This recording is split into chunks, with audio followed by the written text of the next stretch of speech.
టాలీవుడ్ లో ఇంకా Johnny master case ఒక కొలిక్కి రాకముందే మరో యువతి ప్రముఖ యూట్యూబర్ హర్ష సాయి మోసం చేశాడని పోలీసులకు ఫిర్యాదు చేయడం సెన్సేషనల్ గా మారింది. సోషల్ మీడియా వాడేవారికి హర్ష సాయి గురించి తెలియని వారుండరు. ఎందుకంటే అతను అంత ఫేమస్. తాజాగా యూట్యూబర్ హర్ష సాయిపై రేప్ కేసు నమోదైంది.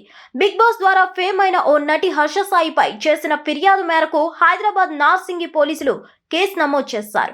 తనను పెళ్లి చేసుకుంటానని నమ్మించి మోసం చేశాడంటూ హర్ష సాయిపై నటి కంప్లైంట్ చేసింది. అడ్వకేట్ తో కలిసి పిఎస్కి వచ్చిన నటి పోలీసులకు ఫిర్యాదు చేసింది. హర్ష సాయితో పాటు అతని తండ్రి రాధాకృష్ణపై కూడా ఫిర్యాదు చేయడం గమనార్హం. ఆమె దగ్గర 2 కోట్ల రూపాయలు తీసుకొని మోసం చేసినట్టుగా కూడా ఫిర్యాదులో ఆమె పేర్కొన్నారు. యువతి ఫిర్యాదు మేరకు యూట్యూబర్ హర్ష సాయిపై రేప్ కేసు నమోదు చేశారు. 376, 354 సెక్షన్ల కింద కేసు నమోదు చేసినట్టు పేర్కొన్నారు. నగ్న చిత్రాలు, వీడియోలతో బ్లాక్మెయిల్ చేశాడని యువతి ఫిర్యాదు చేసినట్లు తెలుస్తుంది. అయితే మారుమూల గ్రామాల్లో కటిక పేదరికంలో ఉన్న నిరుపేదలకు ఆర్థిక సాయం చేస్తూ పేదల కళ్ళల్లో ఆనందాన్ని వీడియోలుగా చిత్రీకరించి యూట్యూబ్లో ఓ హీరో స్థాయి ఫాలోయింగ్ తెచ్చుకున్నాడు హర్ష సాయి. మిగతా సోషల్ మీడియాలోనూ హర్ష సాయికి సెలబ్రిటీ కంటే ఎక్కువే ఫాలోయింగ్ ఉంటుందనడంలో అతిశయోక్తి లేదు. హర్ష సాయికి ఫ్యాన్స్ కూడా అదే స్థాయిలో ఉండడం గమనార్హం. అయితే ఈ మధ్య హర్ష సాయి బెట్టింగ్ యాప్ల ప్రమోషన్ల వివాదంతో వార్తల్లో చర్చనీయాంశంగా మారారు.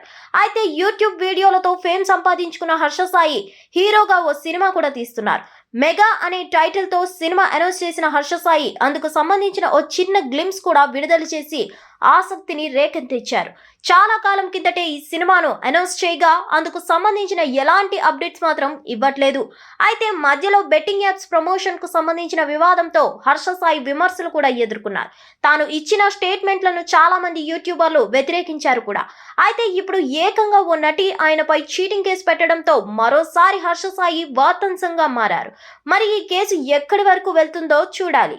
ఇదిలా ఉంటే యువరత్న అనే వ్యక్తి గత కొంతకాలంగా హర్ష సాయి చారిటీ మీద చేస్తున్న స్కామ్ ని బయట పెడుతూ అనేక డిబేట్స్ లో పాల్గొన్నాడు. ఈ ఘటనని మర్చిపోకముందే ఇప్పుడు ఈ యువతి హర్ష సాయి మీద కేసు నమోదు చేయడం చర్చనీయాంశంగా మారింది.